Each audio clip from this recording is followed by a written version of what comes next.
बाजीराव तथा बालाजी बाजीराव की नीति में एक अंतर यह था कि जहां बाजीराव को उत्तर की राजनीति में गहरी दिलचस्पी थी, वहां बालाजी दक्कन की राजनीति में विशेष रूप से रुचि रखता था। इसी बीच उत्तर के राजनीतिक घटनाचक्र के कारण वहां की राजनीति अत्यंत पेचीदा होती जा रही थी।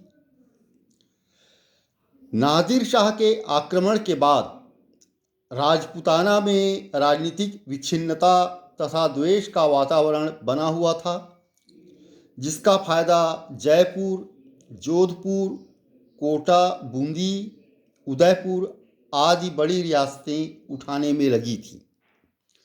दोआबे में रुहेलों ने एक छोटी सी किंतु शक्तिशाली रियासत की स्थापना की थी, जबकि दोआब व राजपूताना के मध्य क्षेत्र में सूरजमल के नेतृत्व में जाट सक्रिय हो रहे थे। पंजाब भी धीरे धीरे अब्दाली के प्रभाव में आता जा रहा था। वह उसके लगातार आक्रमणों का केंद्र था।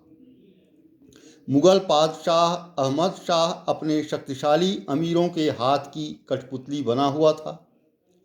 वह मुगल दरबार में षड्यंत्रों का बाजार गर्म था।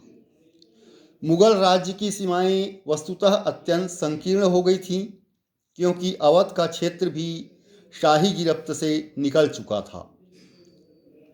इस पेचीदा स्थिति को बाजीराव द्वारा विशेष सावधानी से अध्ययन किए जाने की आवश्यकता थी। इस पेचीदा स्थिति को बालाजी बाजीराव द्वारा विशेष सावधानी से अध्ययन किए जाने की आवश्यकता थी, किंतु उसने ऐसा नहीं किया। 1753-54 में मराठे उत्तर में मुगल सरदारों के मध्य चल रहे गृह युद्ध, अहमद शाह की पदच्युति तथा आलमगीर द्वितीय के राज्यारोहण में व्यस्त रहे।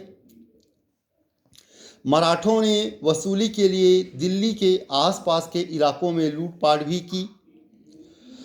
उन्होंने राजपूताना के राजघरानों के पारस्परिक संघर्ष में भी आर्थिक लाभ के लिए हस्तक्षेप किया। जनवरी 1757 में अहमद शाह अब्दाली ने दिल्ली पर अधिकार कर लिया। वह जाते समय नजीब खां को अपना एजेंट नियुक्त किया। पंजाब को अब्दाली ने अपने राज्य में मिलाकर अपने पुत्र तैमूर शाह को वहां का सूबेदार नियुक्त किया।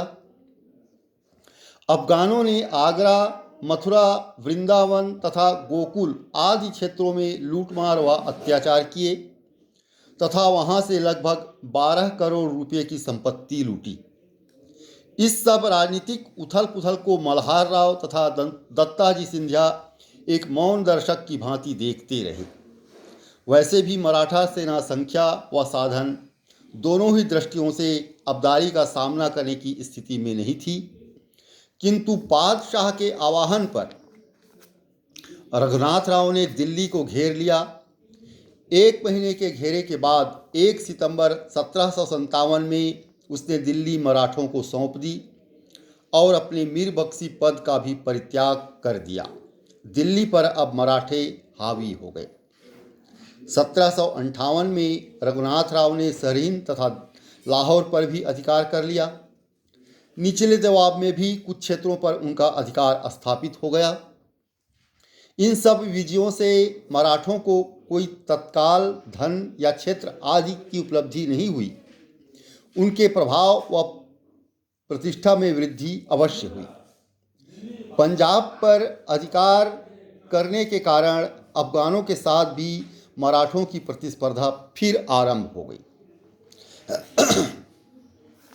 नवंबर 1759 में अब्दाली ने पंजाब पर पुनः अधिकार कर लिया तथा दोआब तक आ पहुंचा। नजीब खां, हाफिज रहमत खां तथा दाऊदी खां की फौज भी अब्दाली की सहायता के लिए आ गई। दत्ताजी सिंधिया के अंतर्गत मराठा फौजों की पराजय हुई। ये पानीपत के युद्ध के पूर्व के घटनाक्रम हैं।